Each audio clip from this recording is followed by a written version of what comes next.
করোনার কারণে এবার হোসেনি দালান চত্বরেই সীমাবদ্ধ ছিল তাজিয়া মিছিল। সব আয়োজনে স্বাস্থ্যবিধি মানারও ছিল কঠোর নির্দেশনা, তবে সে ব্যাপারে উদাসীন ছিলেন প্রায় সবাই। তাওহিদ সৌরভের রিপোর্ট। ৬১ হিজরির ১০ মুহররম ফোরাত নদীর তীরবর্তী কারবালা প্রান্তরে শহীদ হন মহানবী হযরত মুহাম্মদ সাল্লাল্লাহু আলাইহি ওয়াসাল্লামের প্রিয় দৌহিত্র ইমাম হুসাইন রাদিয়াল্লাহু। সারা বিশ্বের ইসলাম ধর্মাবলম্বীদের কাছে দিনটি শোকের। তাদের শাহাদাত স্মরণে প্রতি বছর আশুরায় তাজিয়া মিছিল হলেও করোনার কারণে এবার তা হোসেনি দালান চত্বরে সীমাবদ্ধ ছিল।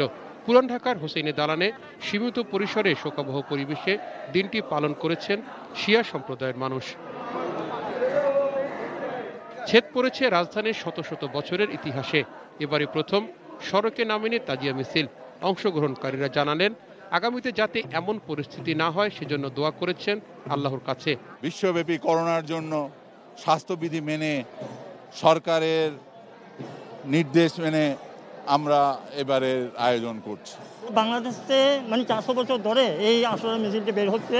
এই জিনিসটা যে বন্ধ হয় নাই, এটাই সবচেয়ে বেশি এই ব্যাপার। এটা হিন্দু, মুসলমান, খ্রিস্টান, বৌদ্ধ, শিয়া, সুন্নি কোনো নাই, ভেদাভেদ নাই। ইনশাল্লাহ আল্লাহর রহমত সবার জন্য দোয়া করি।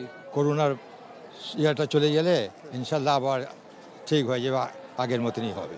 তবে করোনার কারণে স্বাস্থ্যবিধি মানার ব্যাপারে সরকারের পক্ষ থেকে যে কঠোর নির্দেশনা ছিল এর প্রতি উদাসীন ছিলেন অনেকেই। আয়োজকরা জানান, চেষ্টা থাকলেও মানুষের ভিড়ে অনেক কিছুই করা যায়নি। কিছুটা বাধাপ্রাপ্ত হয়েছে করোনার কারণে। তো সরকার নিয়ম প্রদত্ত আইনের প্রতি শ্রদ্ধা রেখে আমরা এই বছর আশুরা তাজিয়া মিছিলটি ভিতরে বের করেছি। আমাদের আচার অনুষ্ঠানগুলো যা কিছু থাকে সবগুলো আমরা এই আশুরা আজকে তাজিয়া মিছিলে বের করেছি। এদিকে সার্বিক আয়োজন সফল বলে জানানো হয়েছে প্রশাসনের পক্ষ থেকে। গত 10 দিন ধরেই আমরা এখানে প্রোগ্রামটা করে আসছি। ডগ স্কোয়াড দিয়ে সুইপিং করা হয়েছে, আমাদের রেগুলার সুইপিং এসবি যেটা করে সেটাও করা হয়েছে, এবং সব ধরনের নিরাপত্তা ব্যবস্থা ছিল আমাদের এখানে, এবং কোনো ধরনের সমস্যা এখন পর্যন্ত আমরা শুনিনি এবং হয়ও নি। তাজিয়া আয়োজন ঘিরে কঠোর নজরদারি ছিল পুলিশের পক্ষ থেকে। সড়কে আইন শৃঙ্খলা রক্ষাকারী বাহিনীর সদস্যরা টহল দিয়েছেন।